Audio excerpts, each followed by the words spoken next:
Buenas tardes a todas y todos. Hoy día, martes 13 de octubre, nos encontramos para trabajar en la última sesión del módulo 1 de este curso Sociedad Mapuche, Pueblos Originarios y Estado de Chile, amenaza a la diversidad cultural, curso del Colegio de Antropólogos de Chile. Hoy día, la sesión corresponde a la construcción de los pueblos originarios, y nos interesa responder la pregunta cómo el Estado-Nación y la sociedad chilena han construido a los pueblos originarios en el territorio. Para ello, hoy día contamos con tres expositores: Luis Campos, David Núñez y Pier Giorgio Di Gimignani. Cada uno de ellos hoy día nos hará una exposición de 15 a 20 minutos. Luego de esas exposiciones vamos a tener una ronda de preguntas. Vamos a empezar hoy día con la presentación de Luis Campos, quien es doctor y magíster en antropología social en la Universidad de Brasilia, antropólogo social de la Universidad de Chile y licenciado en educación de la Universidad Metropolitana de Ciencias de la Educación. Es director de investigación y posgrado de la universidad y profesor de la Universidad Academia Humanismo Cristiano e investigador principal del Centro Interdisciplinario de Estudios Interculturales e Indígenas. Les dejamos con ustedes a Luis Campos. Luis, tienes 15 minutos.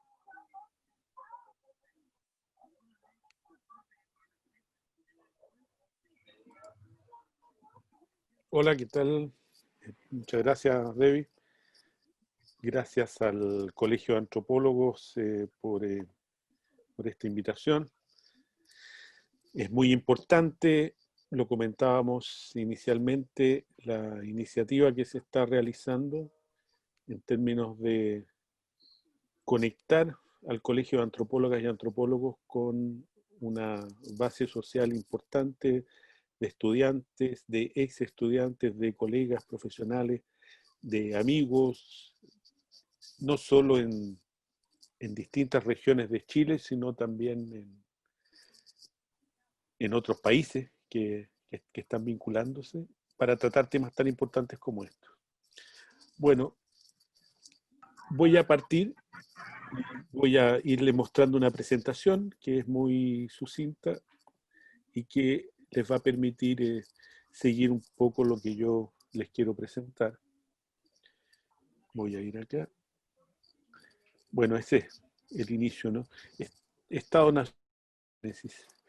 Bueno, cuando hablamos de construcción del Estado-Nación, y es lo que yo voy a tratar hoy día, vamos a hablar de una situación que se conoce como el ocultamiento, la invisibilización, la marcación, la negación de las poblaciones originarias. Como voy a mostrar más adelante, hay una situación de formación del Estado-Nación chileno que se construye en oposición y sobre los pueblos originarios, negando lo que es su existencia, intentando también transformarlos, modificarlos. Todo esto ya ha sido tratado en las sesiones anteriores, a partir de esta ideología evolucionista que los colocaba en lo que es la situación o el estadio conocido como la barbarie o el salvajismo en algunos casos, y por lo tanto había toda una intencionalidad de que estos pueblos desaparecieran.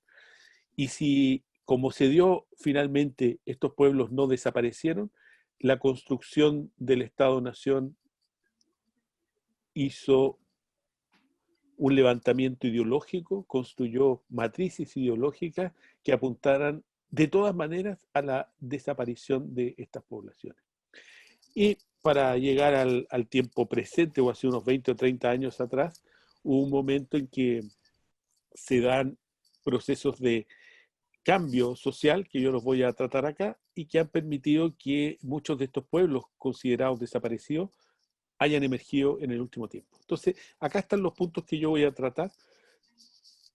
Primero, muy rápidamente, todas estas son pequeñas láminas, que es la etnogénesis, la formación del Estado Nacional y la situación de indígenas y afrodescendientes en estos casos, los procesos de invisibilidad, negación, marcación y exclusión pigmentocrática, ahí utilizando un concepto que trabajó hace muchos años Alejandro Lipschutz, desde los años 40 del siglo pasado, condiciones de la etnogénesis, características de esta reemergencia y algunos casos en Chile que son los que yo he estado trabajando, pero que son los que han caracterizado este proceso acá en la actualidad.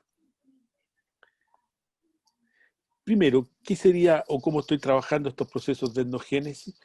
Se refieren a procesos identitarios de corta y o larga duración. Vamos a ver la diferencia ahí, en que una población étnicamente diferenciada se consolida o reemerge como una identidad particular.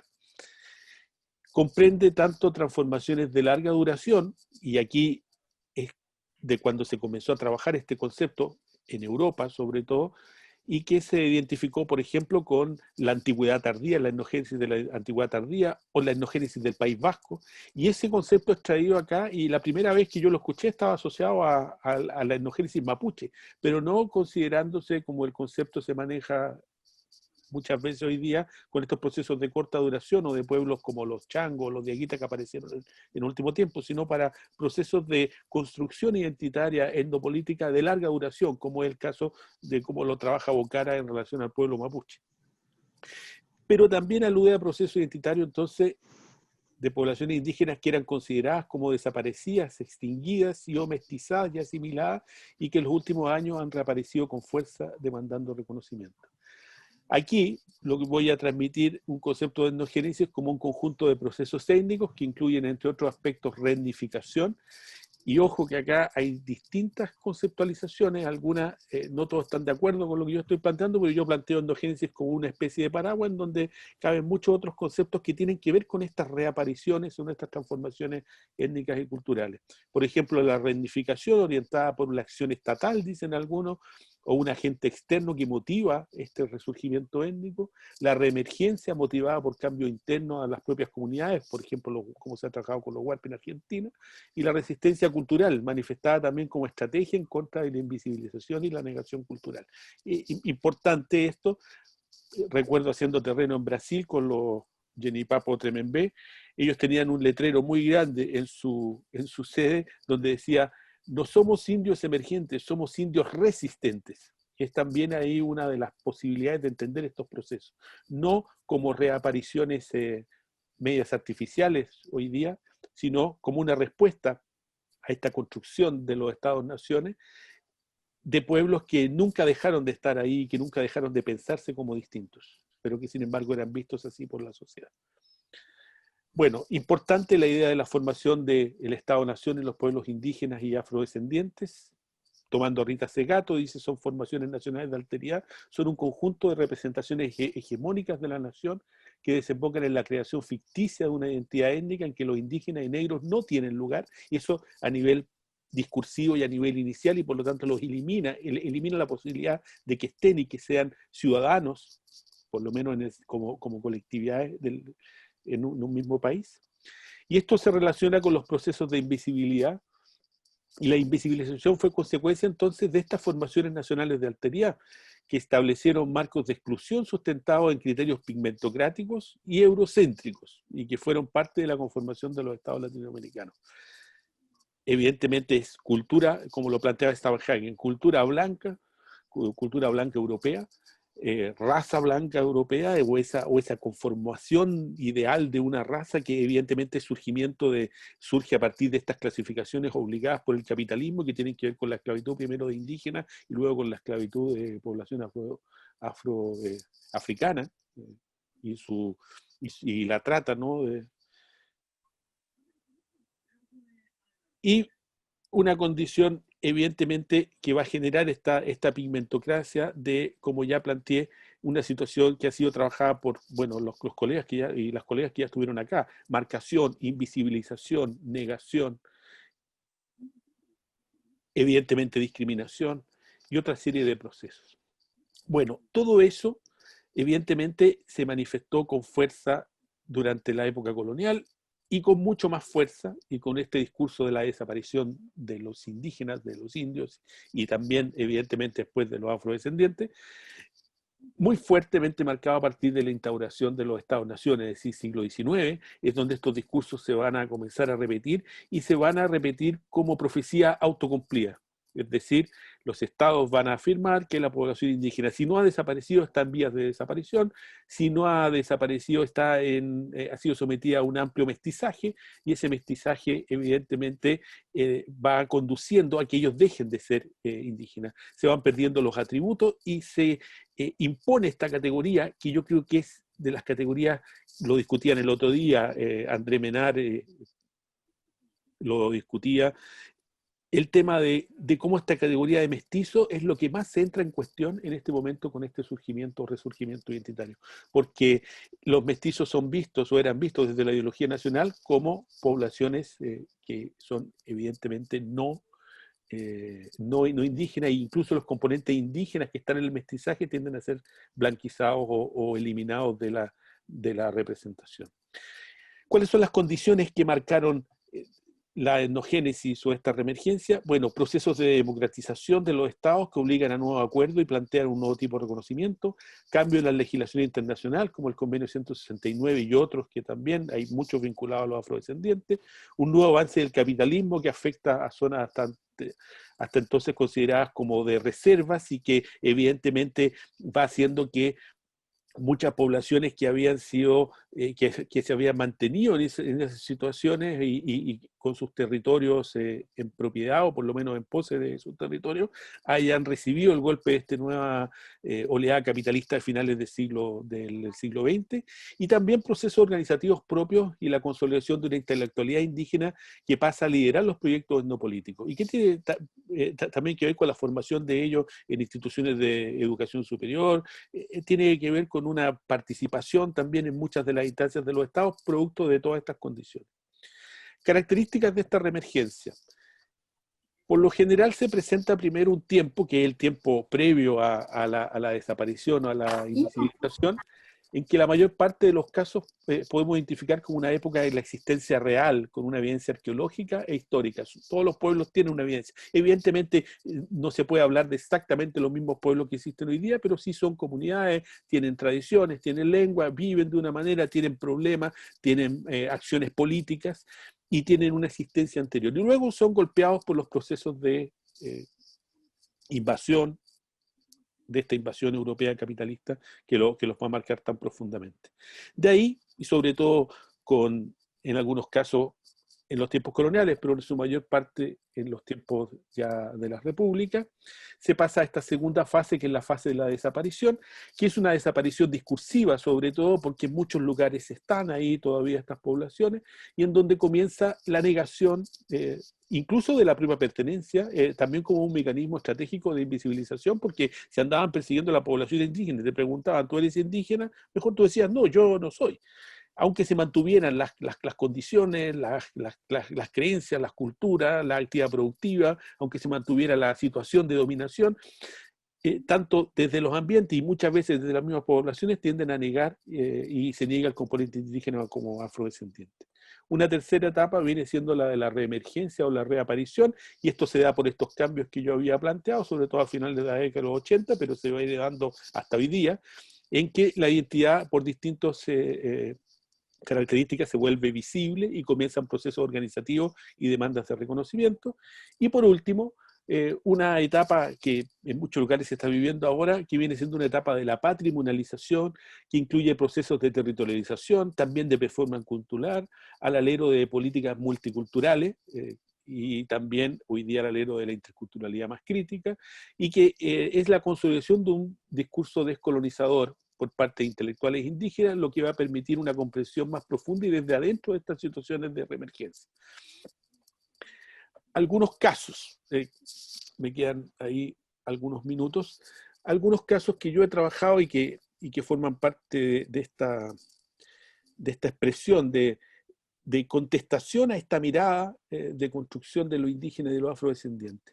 Primero, la población indígena urbana. Hay muchos cuestionamientos en torno a si deben ser vistos ellos como un proceso endogenético, pero yo sigo a Pérez del año 2003, un español, y él ya, cuando hacía una gran clasificación de todo lo que eran los procesos de reemergencia, planteaba a la población indígena urbana. Y en este caso es claro, yo trabajo hace más de 20 años con ellos, formo parte de una organización.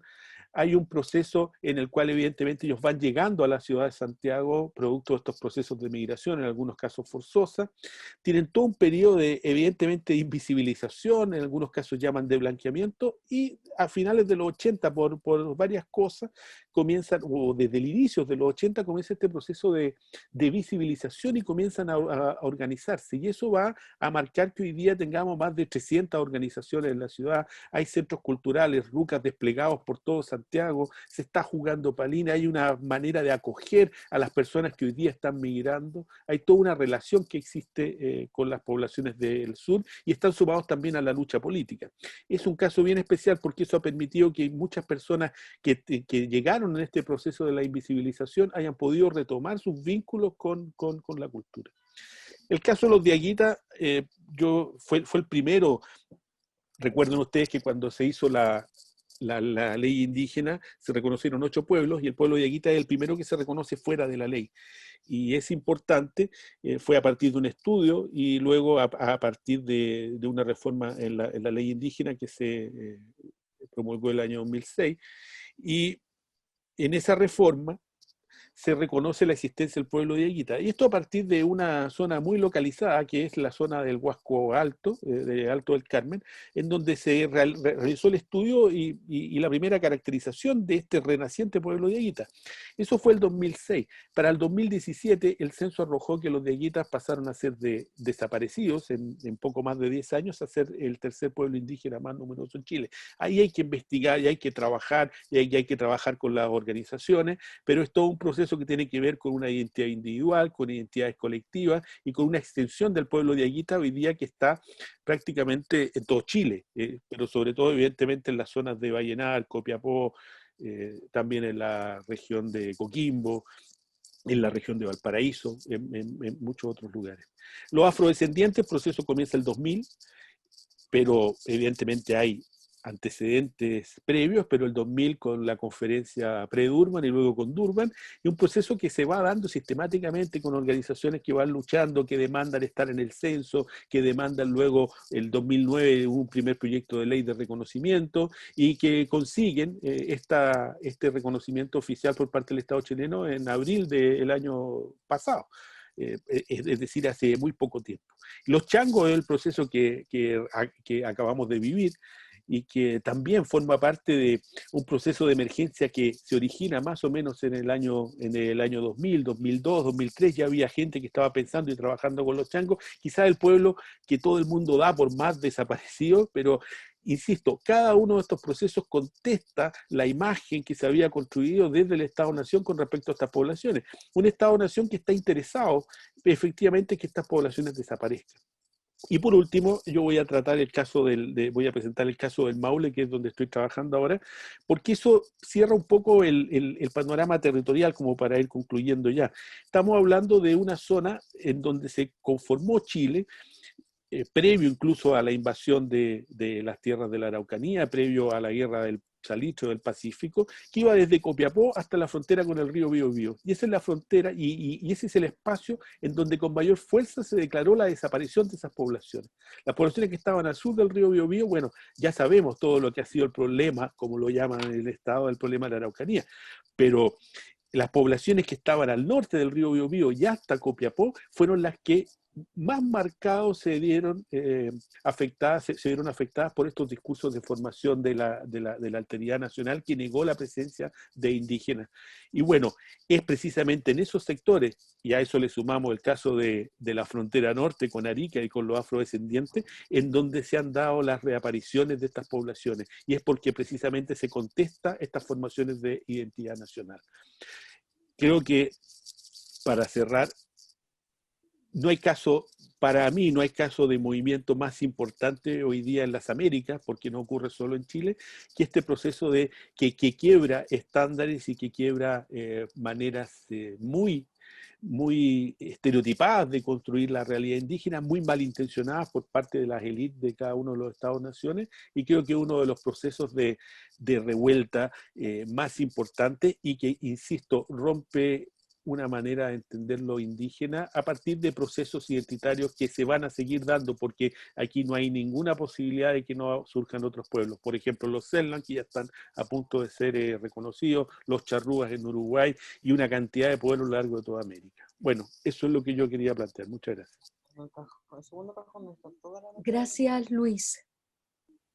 Nuestro segundo expositor es David Núñez, antropólogo y licenciado en Antropología Social de la Universidad Austral de Chile, con 20 años de experiencia de trabajo con comunidades indígenas en temas de medicina intercultural, derechos indígenas, territorialidad y conservación.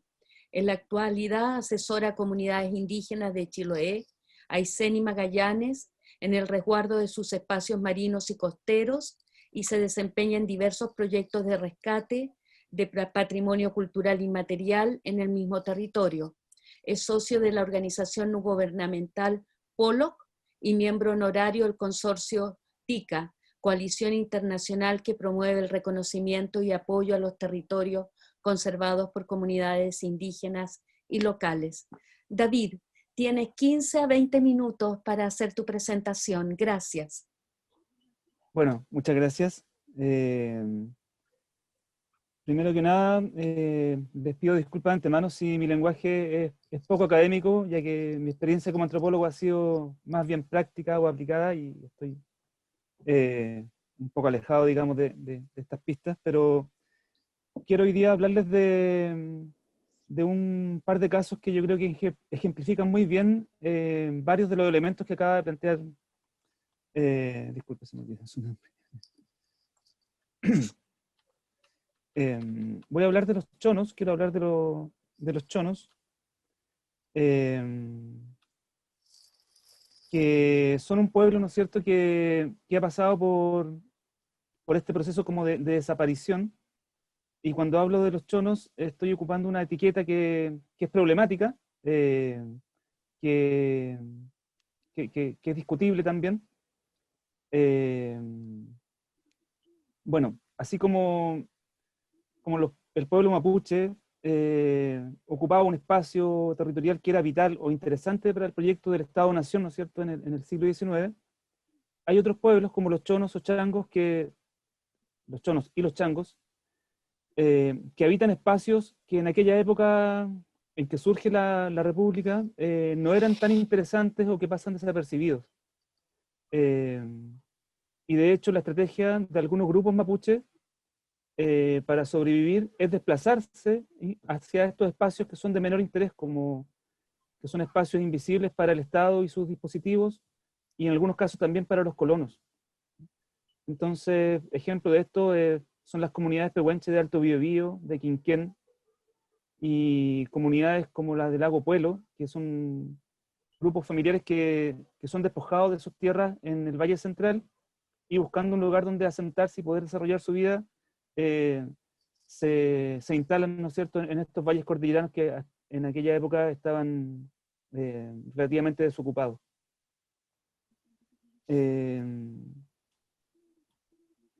El problema con las etiquetas, ¿no es cierto?, por ahora la etiqueta de chonos es provisoria y su uso es instrumental.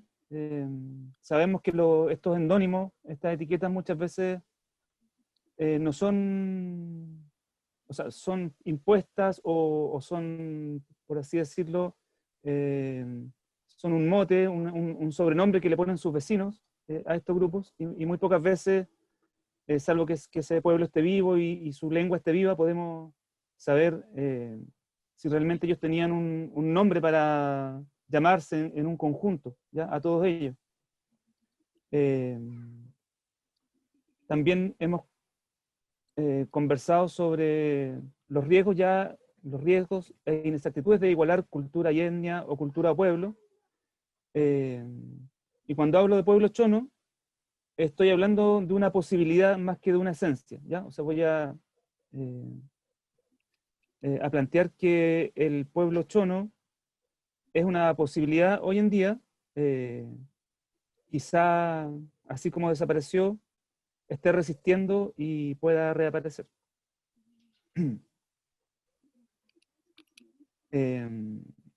Quería distinguir entre invisibilidad e invisibilización.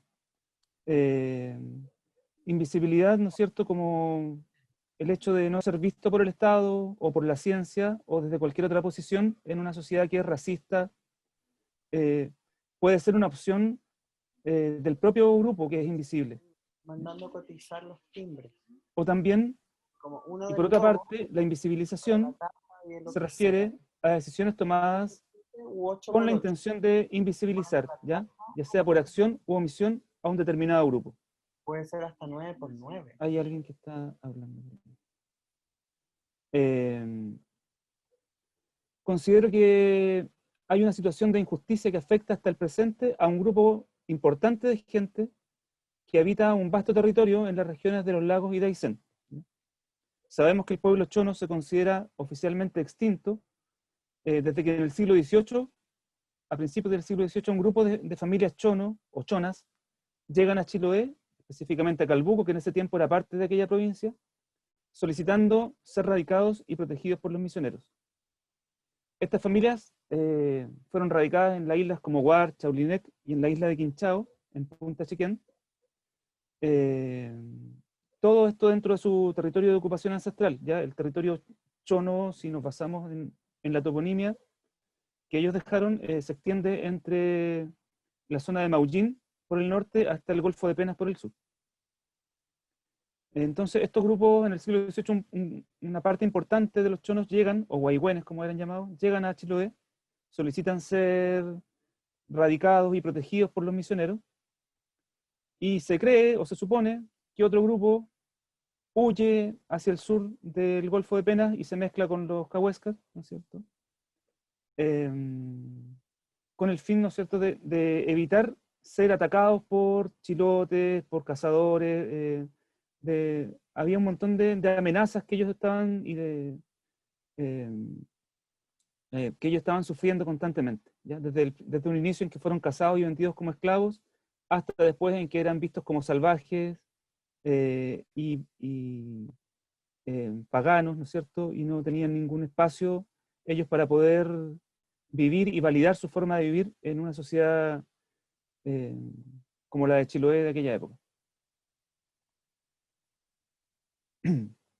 La ley indígena de 1993, ¿no es cierto?, no nombra a los chonos en su enumeración de las principales etnias reconocidas por Chile. Y tampoco nadie lo ha exigido hasta este momento.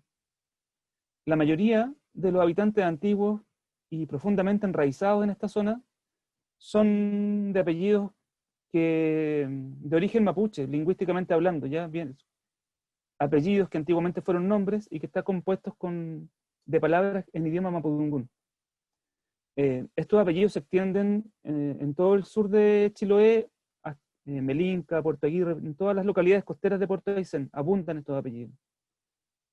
Pero también en las otras zonas en que fueron radicados, como el archipiélago del mar interior de Chiloé, hay islas como la misma isla Chaulinet, donde los chonos fueron asentados en algún momento, donde casi no existen apellidos indígenas, de origen indígena. Al parecer, en algún momento de su historia, los chonos deciden que era mejor pasar desapercibidos en Chiloé como españoles pobres o empobrecidos, así como antiguamente, 100 años antes, habían decidido pasar desapercibidos entre los huilliches de Chiloé.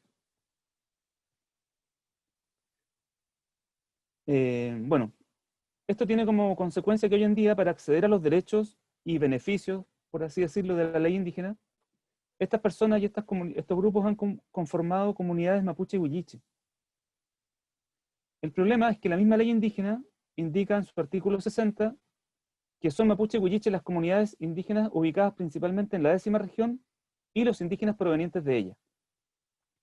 Esto genera que los habitantes indígenas de la región de Aysén se encuentran hoy en día en una situación de inmigrantes o colonos, en un terreno que antes era supuestamente virgen o baldío.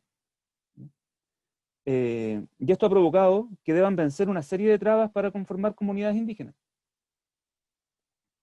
De hecho, muchas veces cuando ellos van a CONADI, en CONADI les dicen en las oficinas regionales que dado que no es un territorio indígena, ellos no pueden conformar comunidades y que se conformen con constituir una asociación, que sabemos que tiene mucho menos derechos reconocidos.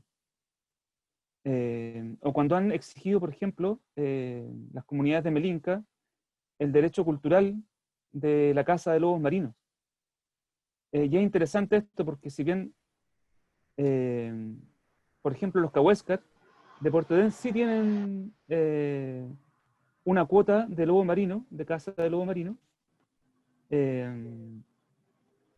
y sin embargo a estos, entre comillas, mapuche de Melinca, Quellón o Puerto Aguirre, no se les reconoce ese derecho, ¿ya? Porque la etiqueta mapuche, quizá porque significa gente de la tierra, no, eh, no se considera que la cultura, digamos, de estos grupos tiene sus particularidades respecto al resto de la sociedad mapuche. También cuando han solicitado educación intercultural, el Ministerio de Educación les ha dicho un par de veces que las escuelas de Aysén no pueden acceder a la educación intercultural porque Aysén no es parte de un territorio ancestral mapuche. Entonces, la ley 19.253, al parecer congela el escenario étnico en Chile, ¿ya? O sea, aparece la ley en 1993, nombra a 8 pueblos originarios que después se han ido incrementando, y al parecer algo de intención hay, ¿ya? Porque estamos en un momento de la historia en que hay un proceso de descolonización de nuestra sociedad, donde todavía van a pasar muchas cosas, así como, como resurgió el pueblo dieguita, resurgió el pueblo chango, van a resurgir nuevos pueblos o segmentos que estaban olvidados o se creía perdido de estos pueblos, como el Picunche, por ejemplo, ¿ya? De la zona central. Los procesos de reconocimiento de estos pueblos originarios han sido lentos y complejos. Hay alguna similitud entre la historia de los chonos y la de los changos, que están en proceso de reconocimiento hoy en día, y quizá también con los picunches de lo que hoy es la zona central de Chile. En la zona central, ya desde antes de 1813, es posible observar que hay un proceso de blanqueamiento de la población indígena. En 1813 aparece, con el nacimiento de la República, una ley que elimina la etiqueta, la categoría de indio.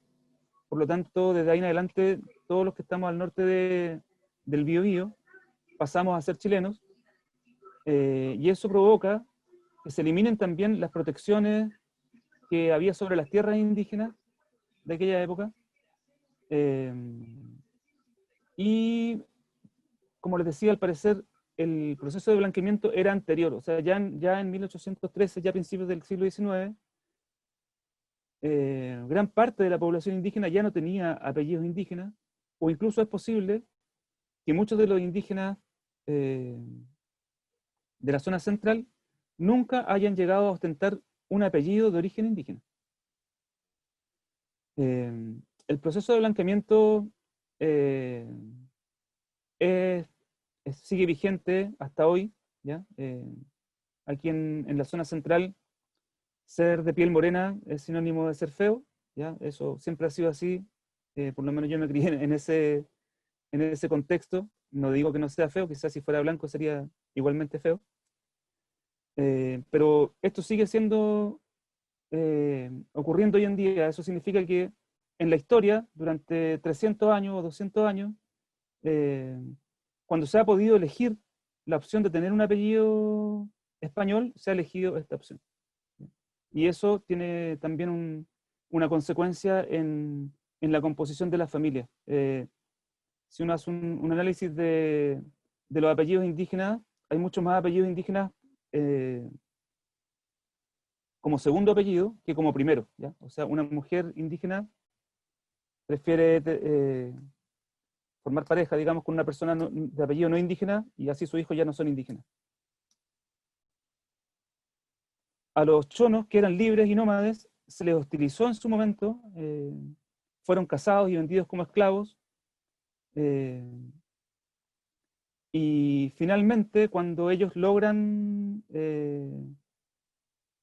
salir de ese espacio en que estaban siendo atacados y tratan de establecerse en Chiloé, ¿no es cierto? Lo hacen, es una estrategia de invisibilización para poder sobrevivir. Ellos se asientan en Chiloé, pero nunca renuncian al uso de su territorio extenso, ¿ya? Y los chilotes guaitequeros, que son estos chilotes del sur de Chiloé, que cada verano iban al sur, a las guaitecas, a buscar cholga, pescado, o en su tiempo también otros elementos que el mercado demandaba, son como la expresión actual de esta adaptación, ¿sí? De seguir ocupando un territorio ancestral indígena, con las mismas prácticas, con la misma forma de navegar, con el mismo conocimiento, alimentándose de pájaros, alimentándose de huevos de pájaros, cazando animales, pero pareciendo que son indígenas de vida sedentaria en Chiloé. Siendo que muchas veces en Chiloé, en la casa, había una sola persona que estaba cuidando y todo el resto de la familia estaba embarcado en sus chalupas al otro lado del Golfo. Entonces esto, quizá como una conclusión en este momento, es que a veces tenemos que hacer como que desaparecemos para que no nos exterminen. Hoy en día las comunidades huilliche de Aysén están luchando por ser reconocidos como pueblo originario de este territorio, del litoral de Aysén, por lo menos entre ambos golfos, y que les sean reconocidos y respetados sus derechos culturales, como el nomadismo, la caza y pesca de especies variadas, y el derecho a administrar su territorio, ya sea a través de la ley Lafkenche, con los espacios costeros marinos de pueblos originarios, o también a través de la cogestión de áreas protegidas.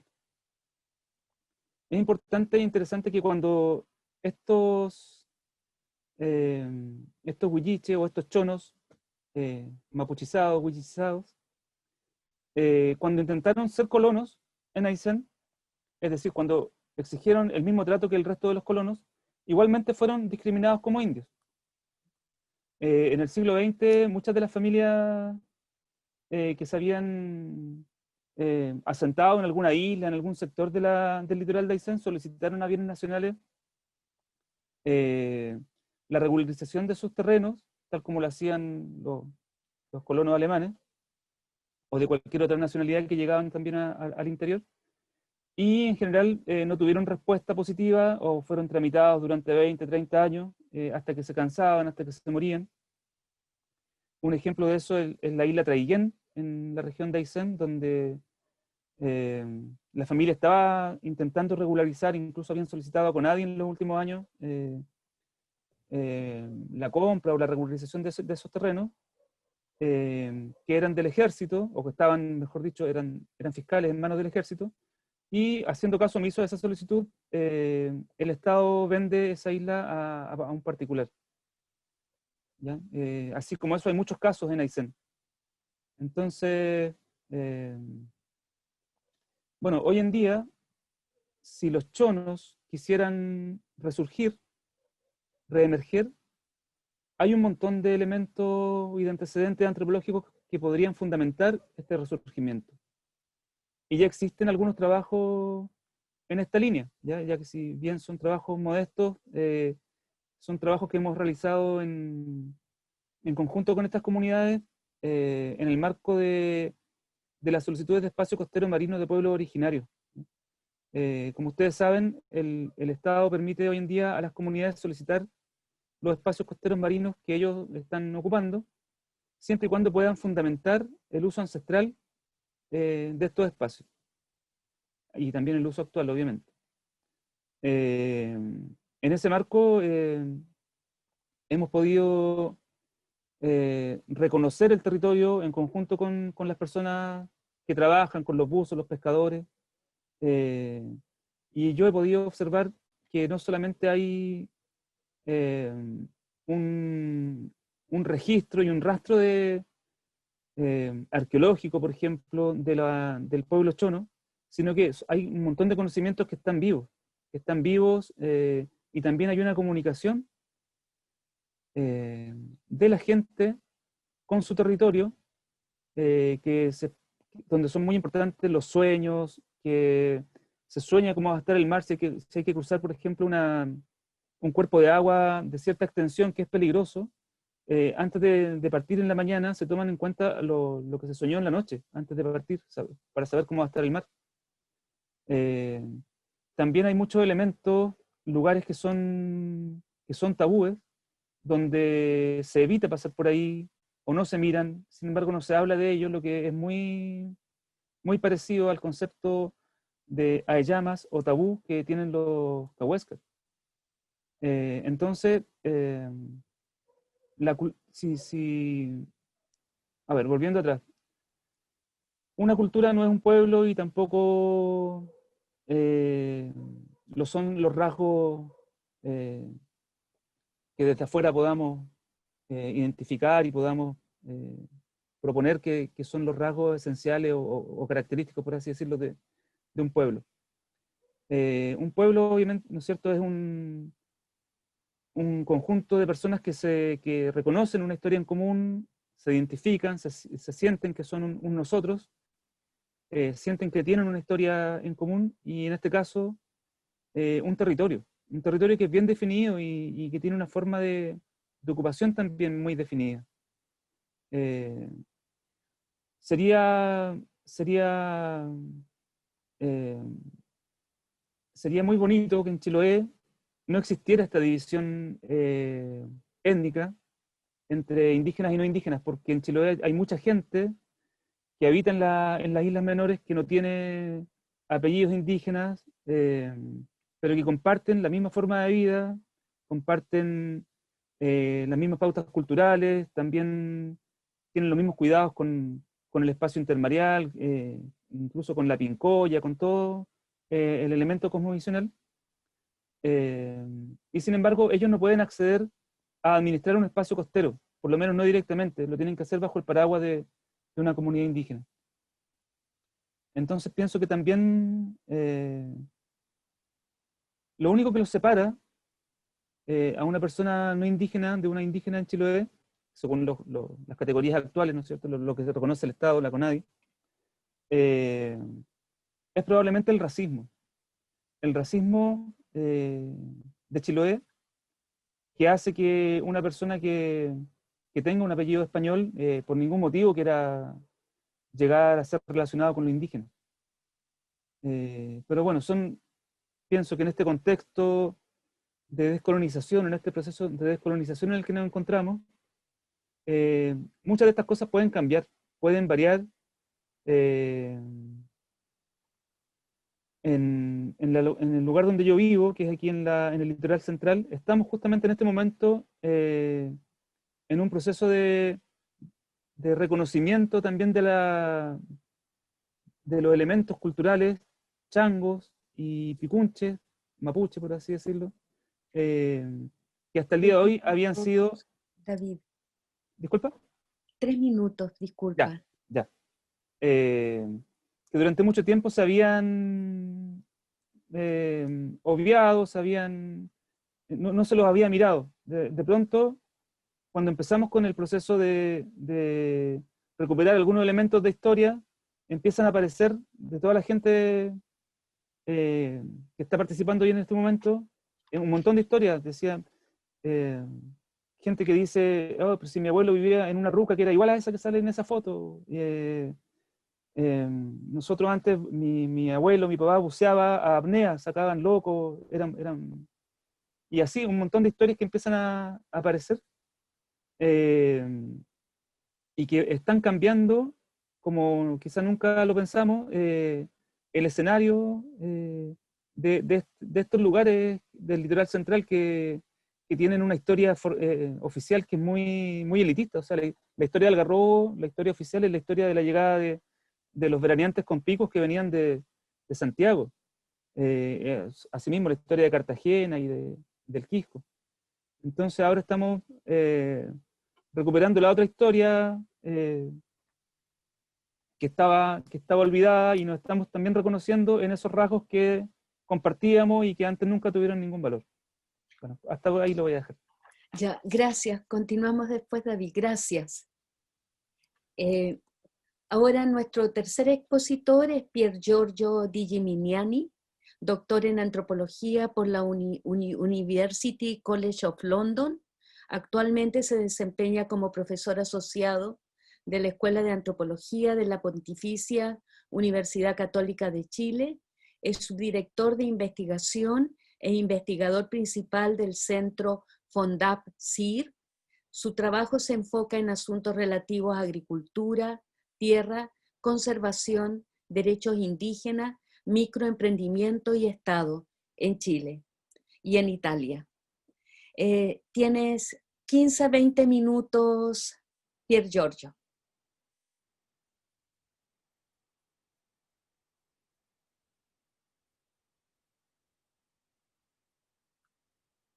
Pier Giorgio,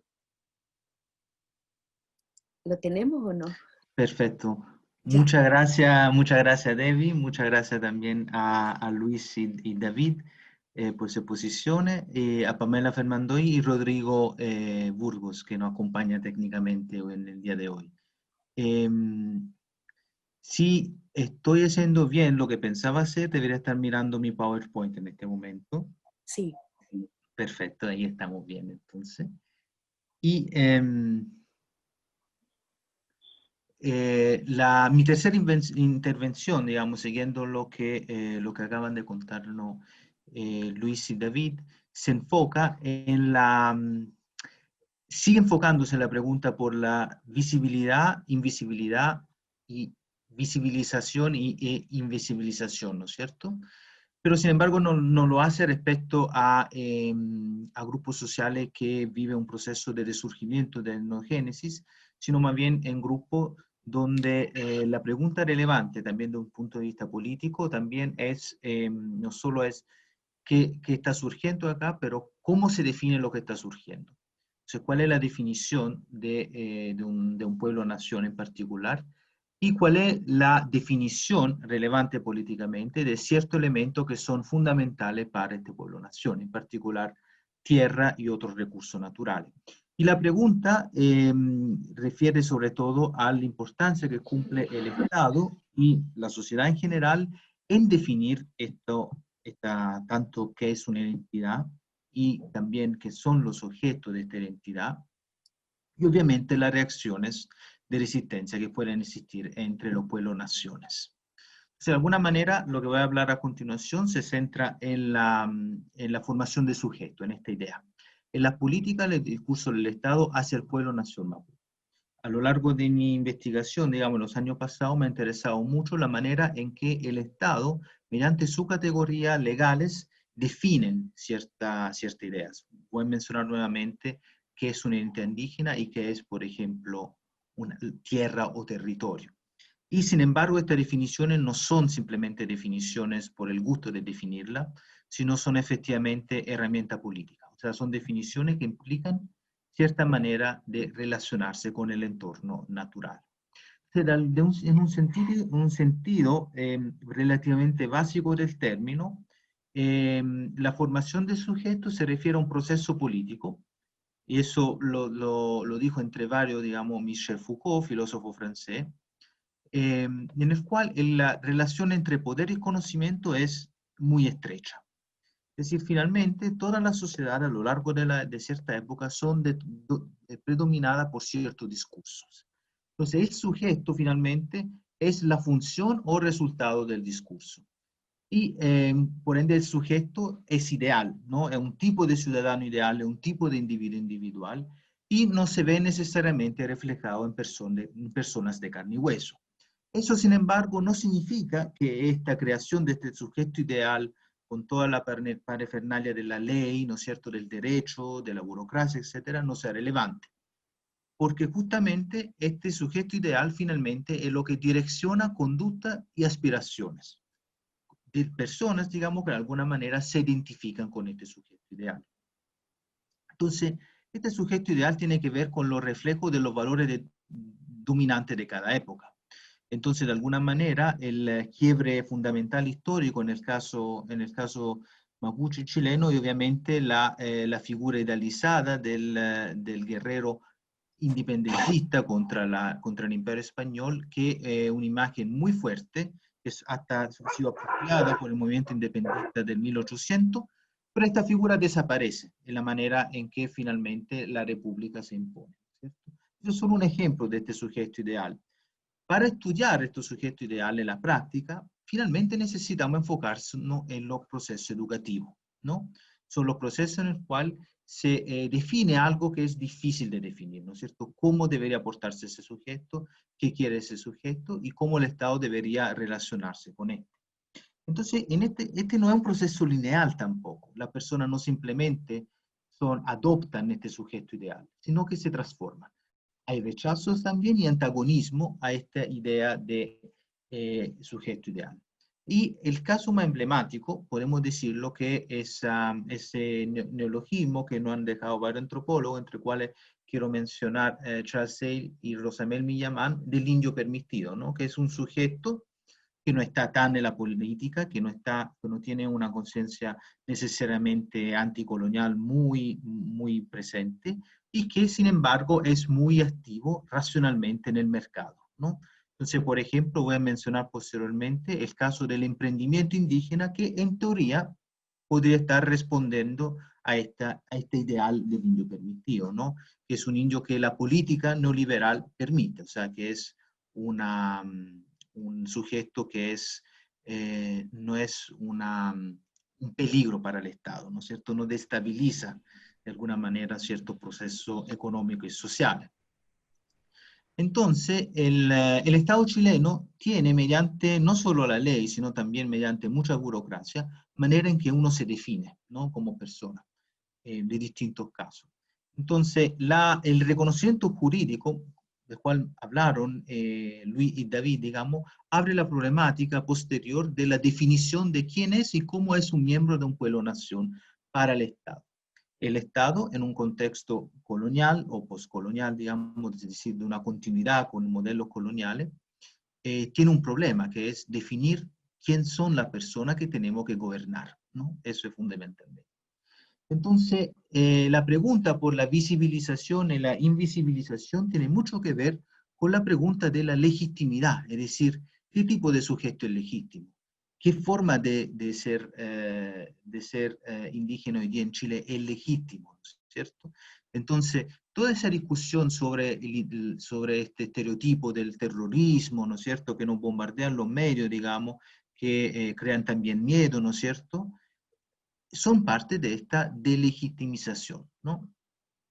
Entonces, ese no es solo un problema académico en general, es un problema muy importante para el Estado, que necesita política pública para definir quién es sujeto de esta política pública y cómo nos aproximamos a él.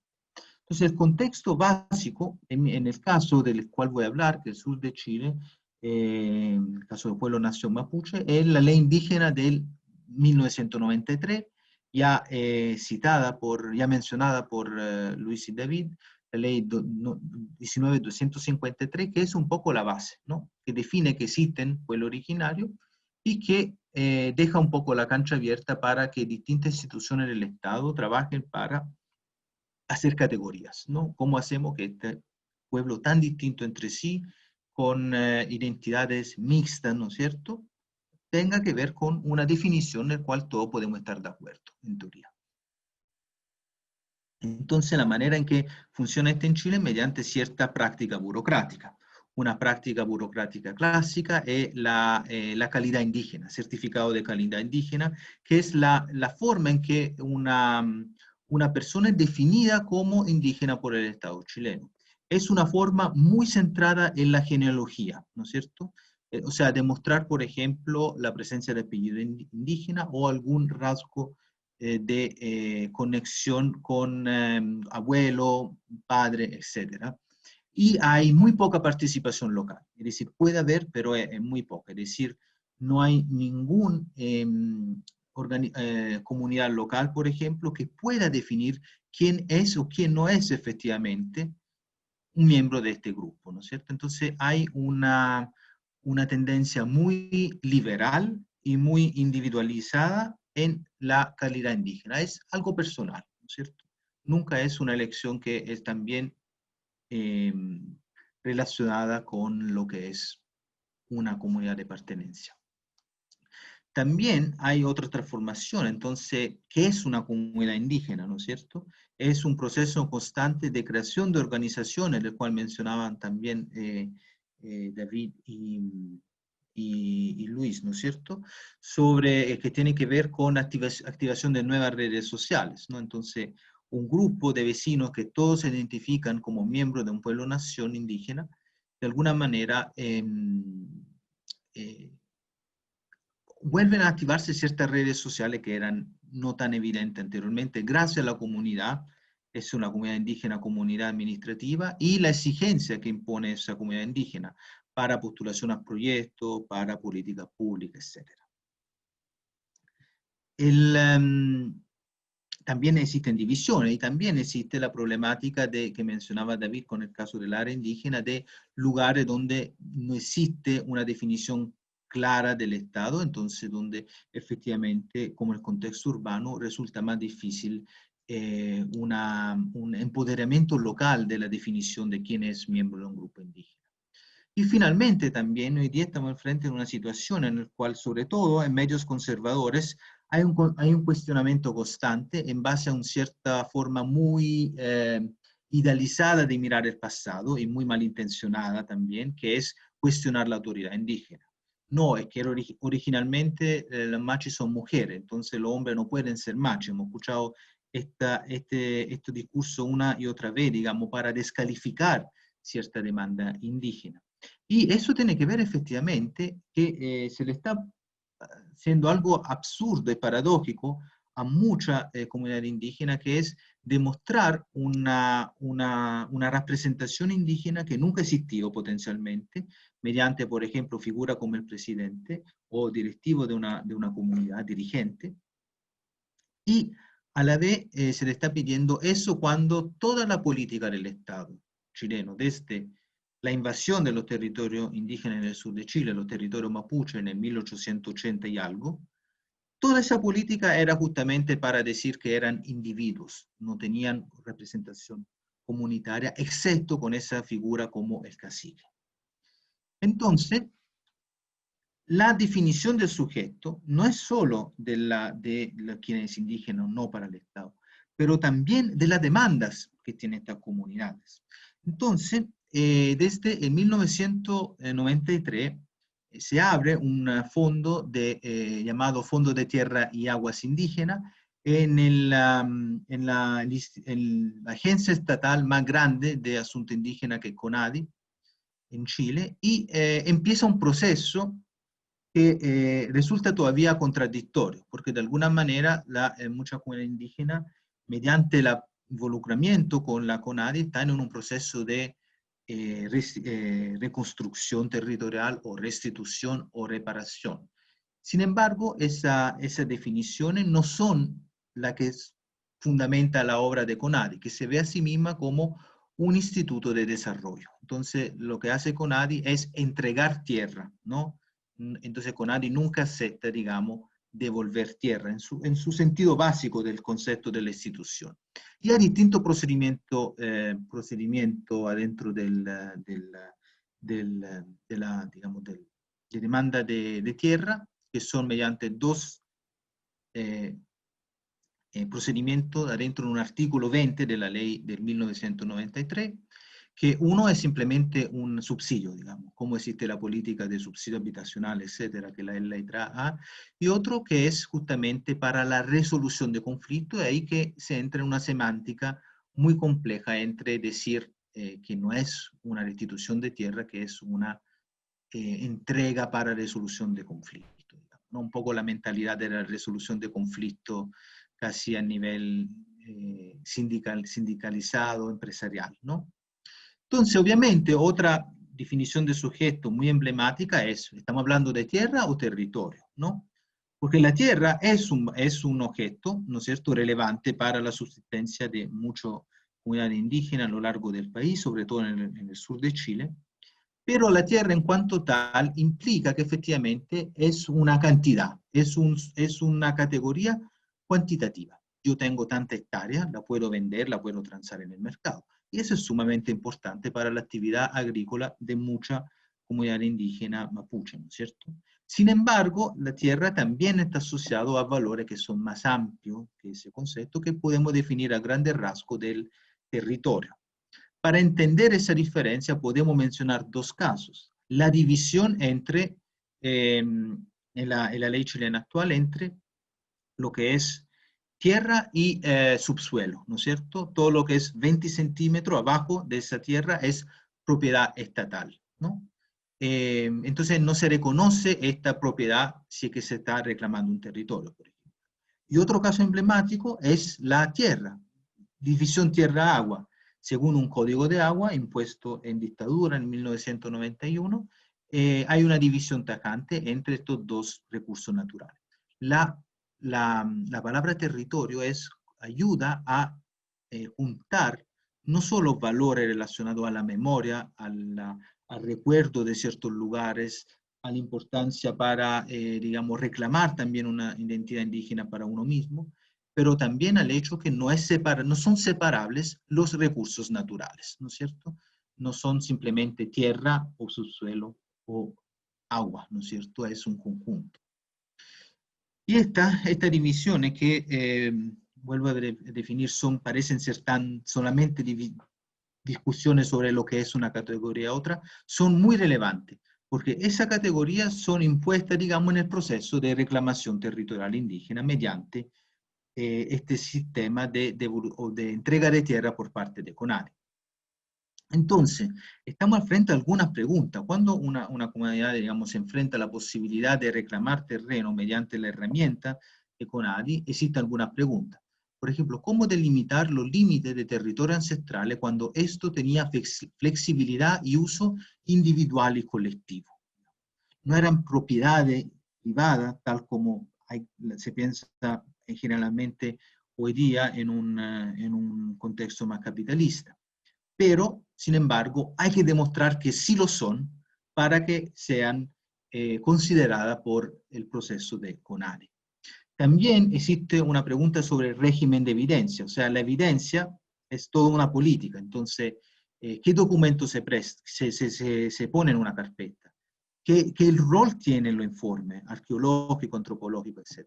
Este informe, este peritaje, tiene un segundo rol. El principal es el documento. ¿Y cuáles son los documentos que existen? Los documentos son los documentos coloniales del 1800. Entonces estamos al frente a una primera paradoja, que para poder demostrar la usurpación histórica mediante documento, hay que usar documentos que fueron diseñados originalmente, aquí falta algo en el PowerPoint, para justificar esta usurpación. Entonces se está pidiendo, por ejemplo, de usar el documento que es el relevante, digamos, históricamente, que el título de Merced, que es ese documento que fundaba una reducción, cuando ese documento servía para naturalizar el despojo, ¿no es cierto? Entonces, ¿qué pasa? El documento tiene poder, pero la persona también lo puede interpretar críticamente. Entonces, por ejemplo, puede ocurrir que este documento sirvan para demostrar una cartografía, una representación de un territorio, ¿no? A pesar que si seguimos la lógica de presente en CONADE, digamos, de alguna manera, esos títulos solo demuestran aquella pérdida de territorio que ocurrió desde el 1884 en adelante, es decir, cuando el ejército chileno ya había invadido toda la región soberana mapuche, ¿no es cierto? Entonces, solo aquellas usurpaciones de tierra que eran hechas por parte de colonos. Muchas comunidades están diciendo, pero la memoria que existe aquí tiene que ver que hay cementerios antiguos que están afuera del título de Merced. Y hay un valor que no está tan presente en el sistema actual. También la pregunta es, bueno, si es que se acepta una reclamación territorial, si todos estos documentos son aceptados, ¿quién tiene derecho a estos territorios? ¿No? Lo llamamos nuevo territorio porque son una mezcla entre un territorio ancestral y un territorio que tiene que ser delimitado mediante los mecanismos del Estado, ¿no? Entonces, una traducción. Puede haber, por ejemplo, una función de la genealogía, toda la persona que sostiene parentesco con ese lugar son socios. Tiene que ver con el compromiso. Hay que atender reuniones, hay que estar presente, hay que estar dispuesto a tener enemistad de política también en estos procesos. Y también, finalmente, hay que hacer algunos cálculos. Por ejemplo, reclamar un territorio ancestral con mucha hectárea para poca gente hace que ese reclamo, según la lógica de CONADI, que razona en base a necesidad económica y nada más, ¿no es cierto?, podría ser delegitimado porque alguien podría decir son demasiadas hectáreas por socio, ¿no es cierto? Una serie de inquietudes. Y finalmente llegamos a la segunda paradoja que tiene que ver con esa división tierra-territorio. Actualmente, en el sistema actual, la restitución territorial hecha por CONADI funciona mediante la entrega de predios alternativos. Es decir, se reconoce que una comunidad fue despojada por un territorio, pero ya que no se puede sobrepasar el deseo del dueño de ese territorio, no se puede expropiarlo, puede ser un colono o una persona que simplemente se compró el campo desde hace 10 años, que no ha hecho nada en particular, ¿no? Si esta persona no quiere transferir la propiedad, digamos, y esta persona recibe también un compenso por parte de CONADI, se entrega un predio alternativo. Entonces estamos frente a una segunda paradoja. Un proceso que sirve para reclamar una conexión con un territorio ancestral hace que la comunidad se divida y que vaya a otro lugar. Puede ser 100 kilómetros de distancia, 50, ¿no es cierto? Porque obviamente si no hay también una pérdida de la oportunidad, ¿no es cierto? Porque la tierra es importante, pero es también el territorio tiene una distinta connotación. Y finalmente quiero solo mencionar que otra parte relevante de esa discusión sobre qué sujeto, ¿no? ¿Qué significa un sujeto? Tiene que ver con cómo el Estado enfatiza ciertas políticas públicas respecto a otras. Y una política muy fuerte a todo nivel social que hoy día es presente es la política de fomento al emprendimiento. Entonces, una serie de asociaciones, de iniciativas por parte del gobierno, de distintos gobiernos, pero también por parte de miembros, digamos, del pueblo nación mapuche, para fomentar un modelo de emprendimiento propio, ¿no? Indígena. Entonces, obviamente, ese modelo nos invita a cuestionar ciertas problemáticas. Por un lado, hay quien cree que, por ejemplo, este fomento al emprendimiento es una forma de mercantilización, ¿no es cierto? Yo estoy mercantilizando una identidad, una cultura y hay también una posibilidad de distanciamiento político. Pero eso es demasiado simple decir eso. La realidad es mucho más compleja. También hay un discurso antirracista muy poderoso en el emprendimiento que trata de rescatar figuras políticas antiguas, por lo menos tradicionales como el Ulmen, ¿no? Entonces decir, ¿por qué solo el blanco, el Winca, puede ser un buen emprendedor o emprendedora, ¿no es cierto? Y también esa figura. También el emprendimiento activa redes políticas, ¿no es cierto? Hay intercambio. También el emprendimiento puede significar la independencia económica. Uno ya no es dependiente de un jefe, de un patrón, que es con mucha probabilidad una persona no indígena, chilena, un Winca, por ejemplo. Y también hay una posibilidad de promover valores y experiencias. Entonces, evidentemente, estamos al frente a una tensión muy interesante sobre este sujeto, que es el emprendedor indígena, que por un lado puede ser una afirmación de ciertos valores neoliberales, ¿no? Que yo me autorrealizo en el mercado, yo soy alguien si tengo éxito en el mercado, pero por otro lado también hay discursos que se apropian del emprendimiento y quieren mostrar que el emprendimiento puede ser una herramienta más para tener más independencia económica, para visibilizar actividades económicas y también para salir un poco de esa lógica de dependencia del trabajo, ¿no? A pesar que la realidad en muchos casos es que hay nuevas dependencias, como por ejemplo la dependencia de la que tienen la pequeña y mediana empresa en Chile, sobre todo la más chica, que finalmente viven del apoyo político constante, ¿no es cierto?, por parte de funcionario público, etc. Entonces, obviamente, hay preguntas muy abiertas y solo quería enfatizar que la pregunta de la definición de qué es un sujeto, siendo el sujeto una identidad, una actividad económica como el emprendimiento o un recurso natural como tierra versus territorio, son preguntas relevantes, ¿no? No son solo preguntas que se puede hacer un antropólogo para escribir algo, sino que son preguntas que se hace el Estado y que se hace los pueblos indígenas para enfrentar los desafíos que se vienen con los procesos de descolonización y de búsqueda de mayor autonomía a nivel nacional y local. Eso, así que gracias nuevamente. Gracias, Giorgio. Estamos bastante cortos con respecto al tiempo, hay muchas preguntas. Vamos a intentar hacerlas todas. Tengo entendida que Pier Giorgio tiene que retirarse a las 7:30. Entonces, voy a hacer, hay 6 preguntas por ahora y las dividí en términos primero más bien conceptuales y después más bien explicativas. La primera pregunta en general es si pueden especificar los conceptos y la diferencia entre los conceptos de invisibilidad e invisibilización. Asimismo, la diferencia entre pueblo tribal y pueblo indígena. Y si el uso de la palabra indios o indígena, en contraste a nativos o pueblos originarios, desde su conocimiento y desde su experiencia con las comunidades, cómo esto es percibido por los distintos pueblos, el uso de la palabra indios o indígenas. Voy a leer todas las preguntas para... La tercera se refiere a una consulta sobre procesos identitarios y etnográficos, si hay información y si nos pueden dar información sobre los pueblos aymara en el norte de Chile. Perdón, dije etnográficos, quise decir etnogénesis, disculpen. Esto es por no escribir todas las palabras.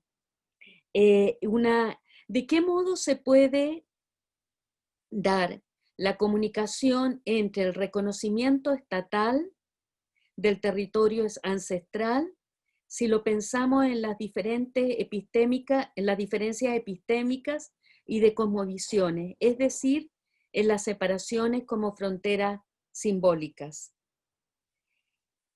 La cuarta, para David, en primer lugar, quieren saber cómo pueden conocer o acceder a tus trabajos. Y la pregunta concreta es si participaste en la solicitud del espacio costero marino de pueblo originario de la reserva Cahuáscar. Y una pregunta sobre los changos en general, si también estos se encontraban en el norte del país. Y la quinta pregunta que tengo, que en realidad no es una pregunta, es una reflexión, que me parece que es interesante para conversarla. Hay una preocupación sobre la sobreatomización de lo indígena y la persona que hace la pregunta tiene dudas acerca de lo real de aquella sobreatomización. Esas son las preguntas que tenemos hasta ahora. También sigo con la frontera entre el pueblo chango, lafkenche y chono, algarrobo, por ejemplo, que se dan discursos etnográficos mezclados pueblos. Bueno, es sobre la frontera entre el pueblo chango, lafkenche y chono. Esas son las preguntas. Pier Giorgio, David, Luis, no sé. Si Pier Giorgio quieres ir primero por tus temas de tiempo. Ya, muchas gracias, David. Entonces voy también a ser más sintético posible para que Luis y David puedan hablar lo más posible, digamos. Y también quiero agradecer todas las preguntas y creo que hay una diferencia marcada. Hay historias en cada país de cómo se han usado estas categorías, ¿no? Indígena, tribal, etcétera. La referencia a la palabra indio permitido, por ejemplo, que mencioné anteriormente, tiene que ver con la realidad que en Chile esta palabra es una palabra sumamente racista y discriminatoria, ¿no es cierto? Entonces, cuando se ocupa esa palabra es una manera de referirnos a la manera en que se ve a los pueblos, naciones como, como objeto, ¿no? De la política pública, digamos, o de los discursos principales o de ciertas actividades empresariales, ¿no? Entonces, de alguna manera tiene que ver con eso. Y también agradezco la pregunta sobre esa dificultad de encontrar definiciones cuando hay diferencia de cosmología tan evidente, ¿no? Entre dos grupos. Ahora, a un nivel básico, digamos, no básico, quiero decir, a un nivel, digamos, de comprensión del fenómeno más claro, uno podría decir que hay distintos elementos que caracterizan esta división entre, por un lado, una énfasis en la propiedad privada y por otro, otra forma de entender la relación con el medio ambiente. Y hay distintas bases, qué sé yo, hay el derecho legal, la filosofía que hay en Chile como en otros países que goberna, digamos, nuestra comprensión de lo que es el entorno. Nosotros lo miramos y no podemos evitar de mirarlo como propiedad privada. Y justamente lo mismo no ocurre en el caso de las sociedades indígenas. Ahora, eso es a un nivel, digamos, filosófico, digamos, más general, que es súper importante enfatizarlo. Y está a otro nivel, que es el nivel de la práctica, cuando estos dos conceptos se mezclan mucho, ¿no? Siempre considerando la paradoja ¿no? de querer definir lo indígena en base a esta idea muy pura, cuando todos los procesos de colonización han hecho imposible que sea así, ¿no?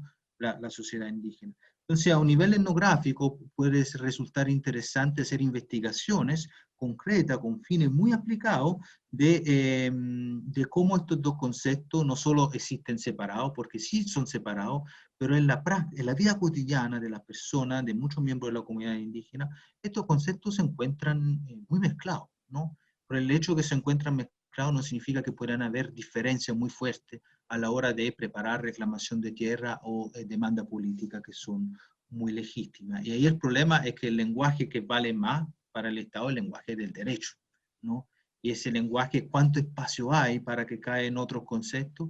Hay que verlo. La discusión sobre el pluralismo jurídico tiene que ver con eso, ¿no? ¿Cómo hacemos caber una definición de territorio en un sistema, en un tipo de conocimiento legal donde estamos tan acostumbrados a pensar que la propiedad es natural, ¿no?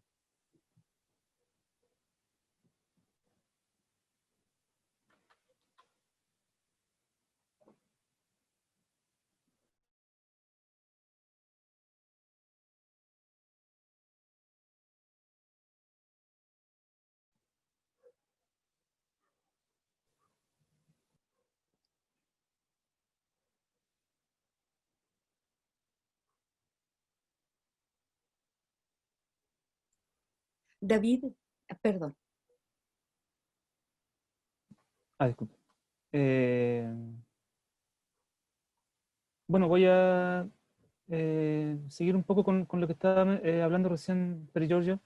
En la zona de la Patagonia, o sea, en la zona de la comunidad Yagán de Puerto Williams, por ejemplo, ellos solicitaron hace poco un espacio costero marino muy grande, y la respuesta del Estado aplastante es que es imposible que se les reconozca a ellos un territorio tan grande, una comunidad que es pequeña y que estuvo al borde de la desaparición, digamos, por lo menos numéricamente.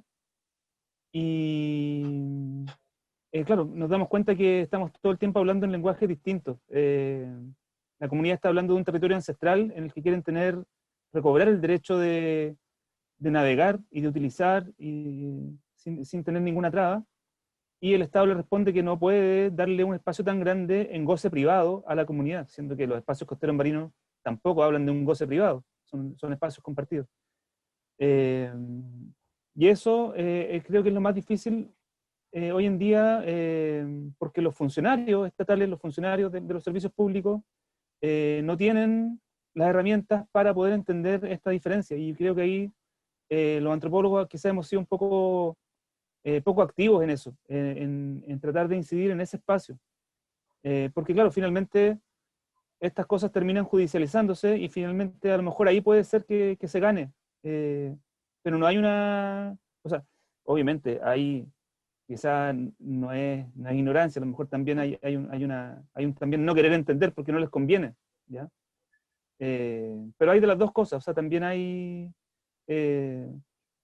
discusiones que se alargan por años y a veces la solución es mucho más corta. Entonces, las comunidades también a veces caen en una paradoja porque quieren proteger su territorio y solicitan el título de propiedad de ese territorio que quieren proteger.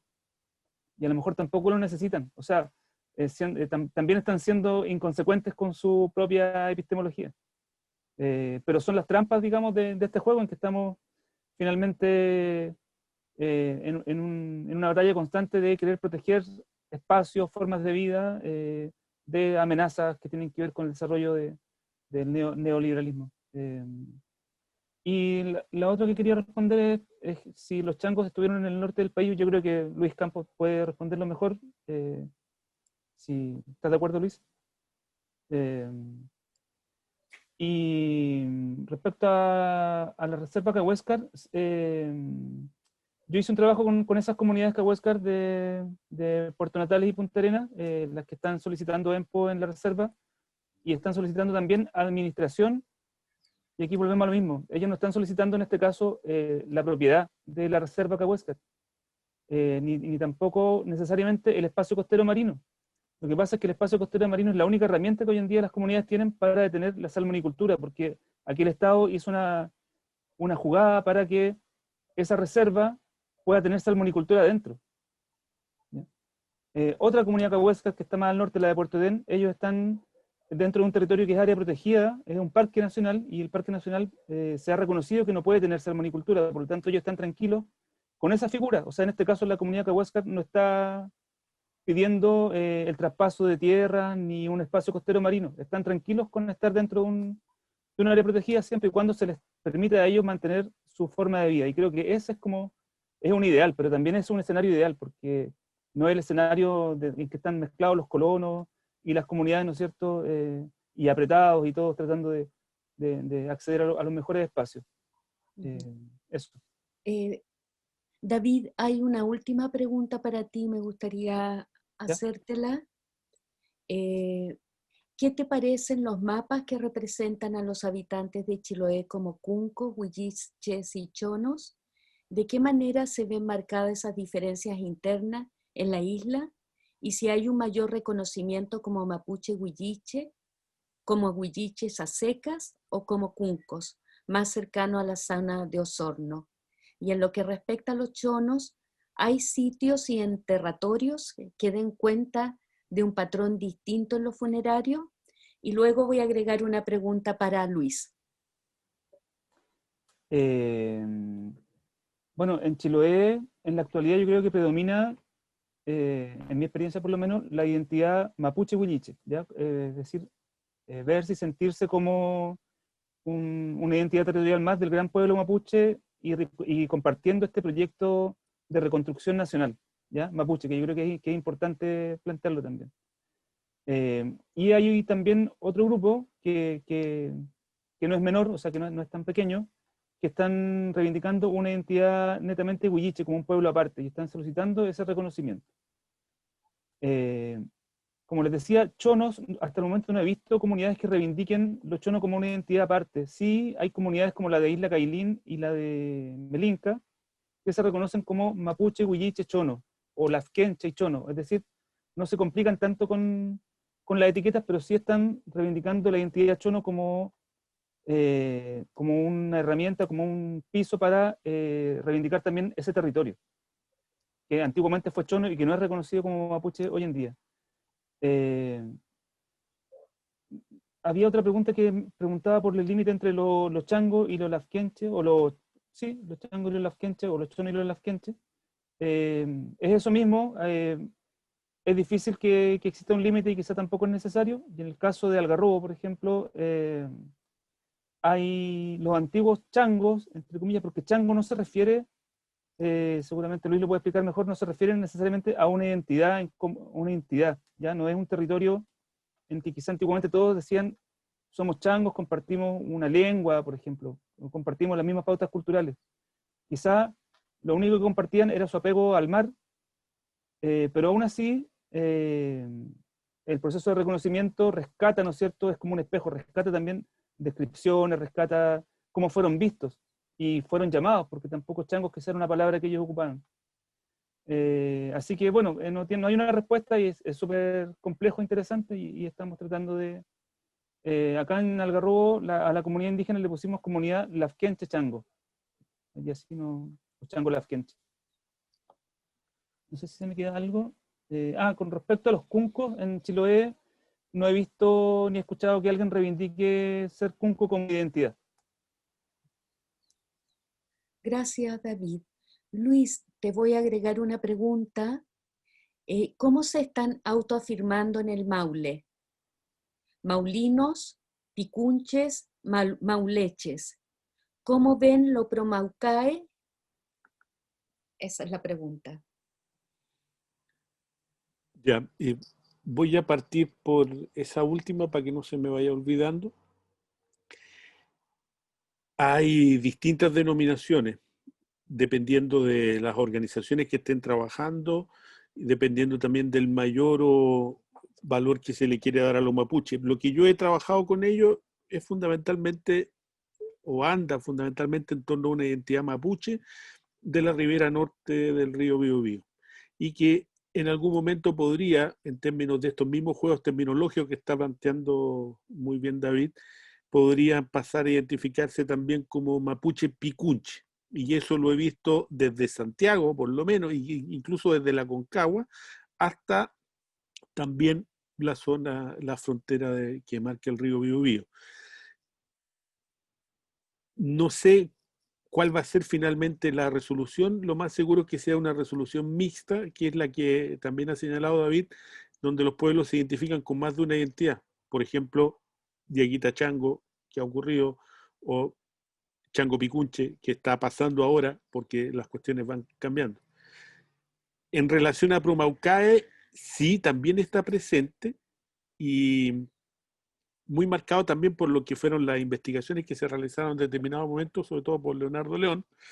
Y hay gente que también le interesa o plantea que es interesante el reivindicarse como Promaucae. Entonces hay de todo, pero estamos hablando igual de un territorio bien amplio, porque, insisto, Picunche, desde asociaciones Picunche que están en Santiago, hasta la gente que está en San Vicente de Tahuatahua, pasando por la gente que está, bueno, en la sexta región, en la región de O'Higgins. Por ahora, yo creo que están más que nada por mapuche del Maule, mapuches de mapuche picunche. Eso es como lo que se está viendo más, pero insisto, eso puede ir cambiando.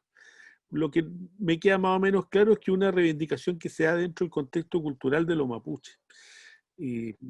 Independientemente de que algunos quieran levantar que hay entidades distintas, que está mucho más marcada la presencia incaica, por ejemplo, sobre todo vinculado a los promaucaes, creo que está muy marcada, por lo menos a nivel visible, a nivel de lo que son los diacríticos identitarios, que yo sé que no importan mucho, pero tiene que ver con esta performance un poco de la cuestión identitaria, está bien marcado hacia los mapuches. De hecho, se hace uno de los eventos grandes que se hacen en el Maule, en la romería a la tumba de Lautaro, que se hace en abril y que es muy interesante como fenómeno. Y yo creo que está marcado más que nada por los mapuches, además por la llegada de mucha población mapuche que en algún momento cruza la frontera hacia el norte y se va asentando en diferentes momentos, en algunos que pueden ser hace 150 años, otros que pueden ser hace 40 y otros que pueden ser hace poco tiempo ir a trabajar a la corta de la fruta, en los paquis. Entonces eso va dando también un dinamismo que yo creo que ha incidido en estos procesos de resurrección o de reemergencia identitaria. En relación a la otra pregunta, que era la de los changos del norte, David también conoce, ha trabajado con gente de allá, pero efectivamente yo he estado ya desde hace algunos años, por lo menos desde el 2015 y antes, a través de referencias de colegas, siguiendo un poco lo que ellos han hecho, y hemos establecido un tipo de trabajo también colaborativo que pueda apoyar el proceso. Y claro, o sea, estamos hablando de que ser de una entidad desconocida o no existente el año 2000, un proceso lento desde el año 2003, 2004, con diferentes instancias, pero hoy día nosotros tenemos comunidades, sobre todo pesqueras, que están desplegadas desde, por lo menos, desde Paposo Taltal, ahora hasta Algarrobo, que era el dato que nosotros no teníamos y que hablaba con David el otro día, pasando por un dato sobre Papudo, y así subiendo en la región de Coquimbo. Hay muchos lugares, está por ejemplo la Caleta Chanal de Seitún, un lugar emblemático, pero también está Punta Choro. Se me van a olvidar la mitad de los lugares, pero está desde el norte está Pan de Azúcar, además de Paposo Taltal, está también en Chañaral y en Torres del Inca, en toda la zona de Caldera. Estamos hablando de cerca hoy día de 20 a 30 localidades que se identificaron como chango. Yo tuve la oportunidad de estar en el encuentro que se hizo en enero, un seminario que organizamos en conjunto con ellos, con la gente, con doña Berta de Taltal, y en donde se conformó el Consejo Nacional del Pueblo Chango, y eso involucrando a personas, insisto, de todas estas regiones. Había gente desde Los Vilos, donde está Aranza, una colega trabajando allá hace mucho tiempo, y que está acá en el curso, hasta insisto, en ese momento, hasta Paposo Taltal. Son ellos los que han sido reconocidos y los que han luchado en términos de dirigencia por este reconocimiento, sobre todo Felipe Rivera, la señora Berta, y bueno, y la señora Teresa Marín, de distintas personas que han estado en eso. Entonces sí, es la reivindicación quizás más importante asociada a la cuestión de la pesca. Y otro tema que estaba ahí era el de, a ver, déjame recordarme, lo tenía acá pero se me fue.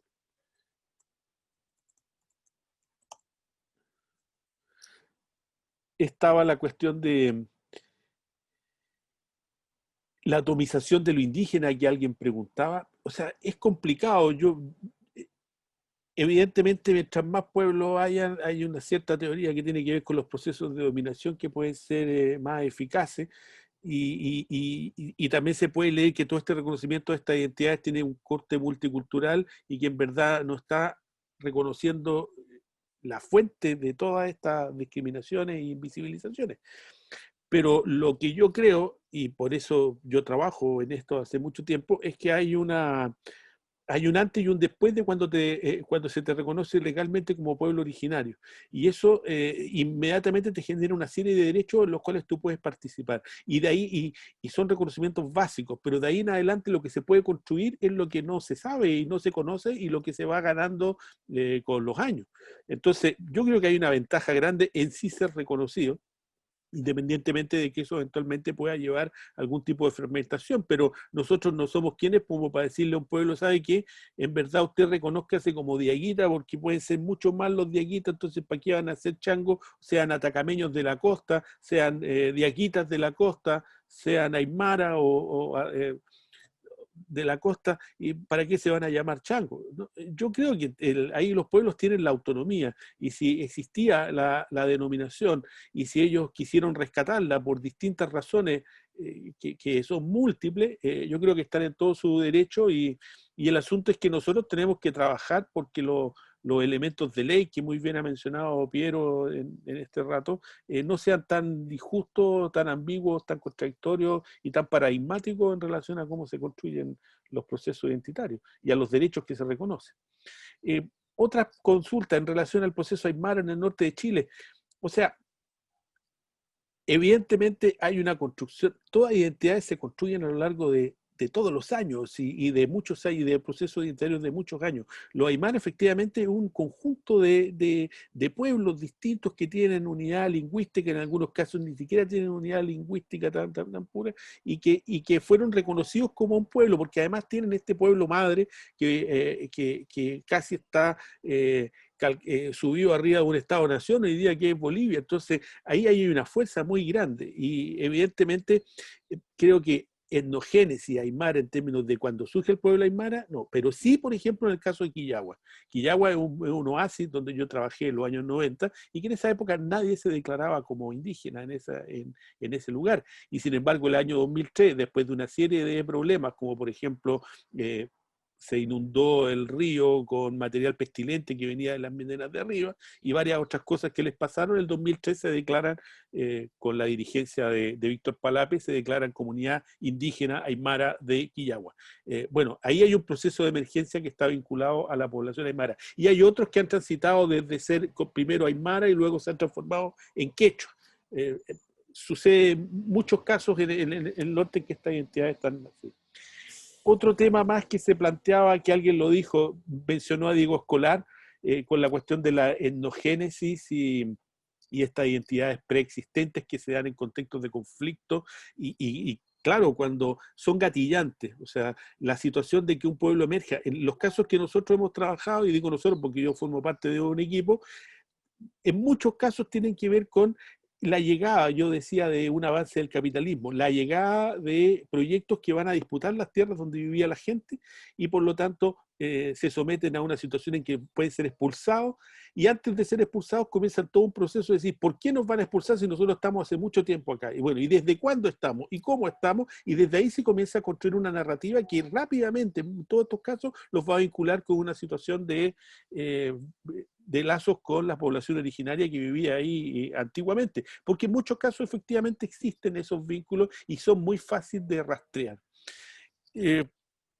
Y entonces quiero concluir solo con una cosa, esta respuesta. El papel que nosotros tenemos, yo creo que David denunciaba eso, el papel que nosotros tenemos como antropólogos y antropólogas en esta tarea.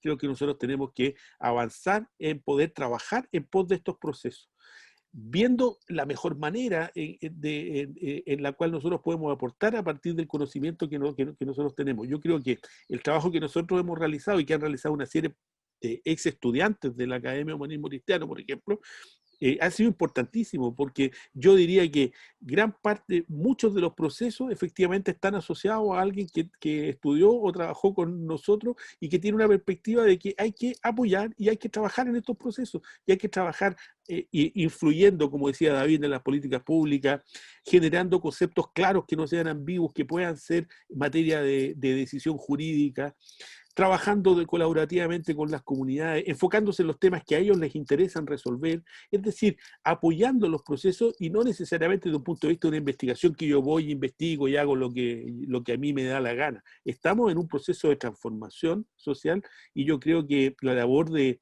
las antropólogas y de los antropólogos es fundamental en esto. Yo diría Astrid Mandel, que estuvo la otra vez acá, Aranza, el Pelao Díaz, que está trabajando con los changos hace mucho tiempo, y yo solo con la gente que yo conozco, Alberto Díaz con los afrodescendientes en el norte, toda la gente que ha trabajado con los afrodescendientes, la Scarlett, o sea, son antropólogas y antropólogos que están haciendo un trabajo que va más allá de una investigación académica, que están incidiendo y presentando datos suficientes para que las políticas públicas puedan activar una política de reconocimiento y que transforma finalmente el panorama chileno. Hace algunos años había muchos menos pueblos de los que hay ahora, y ahora por el trabajo en conjunto de una serie de colegas que están trabajando con las comunidades y que se suman a los movimientos de las comunidades, hemos transformado, o se ha transformado este país en algo que nosotros nunca pensábamos que iba a ser así, y van a seguir apareciendo. O sea, lo que nos dice David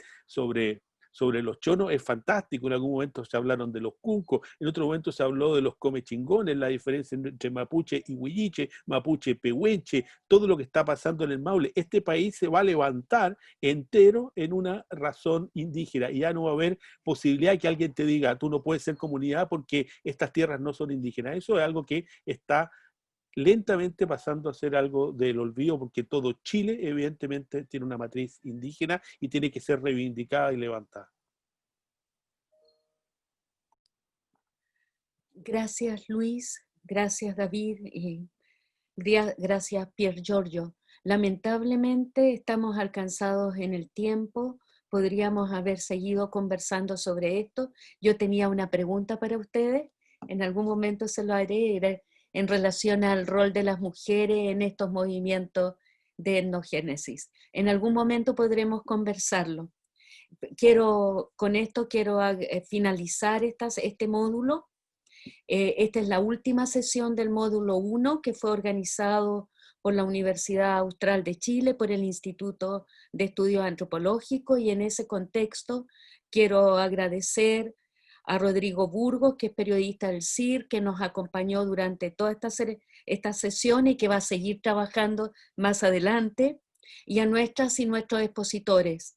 Claudia Briones, quiero recordarlos, Claudia Briones, Roberto Morales, Kunde Munter, Magdalena Toledo, Tatiana Araya, Héctor Mora, André Menar, Luis, David y Pierre Giorgio hoy día. Agradecerle a cada uno y a cada una de ustedes por sus iluminadoras y esclarecedoras presentaciones que nos permiten, que nos abren a pensar sobre estos temas, especialmente, y voy a insistirlo, lo he insistido en todo este mes, en este proceso en el cual estamos a punto de dar inicio, que es el proceso constituyente.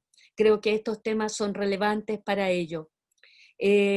Agradecer a las y los participantes de este taller e invitarlos al inicio del módulo 2 de este curso organizado por el Colegio de Antropólogos de Chile, y al módulo 2 es la diversidad cultural en los territorios, que está organizado por la Universidad de Tarapacá, la Universidad de Concepción y la Universidad de los Lagos.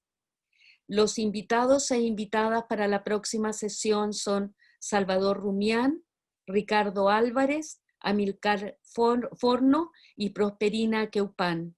Va a moderar Juan Manuel Saldívar, de la carrera de Antropología de la Universidad de los Lagos. Bueno, agradezco a cada uno y una de ustedes y especialmente a los expositores. Gracias. Y nos veremos la próxima semana. Chao.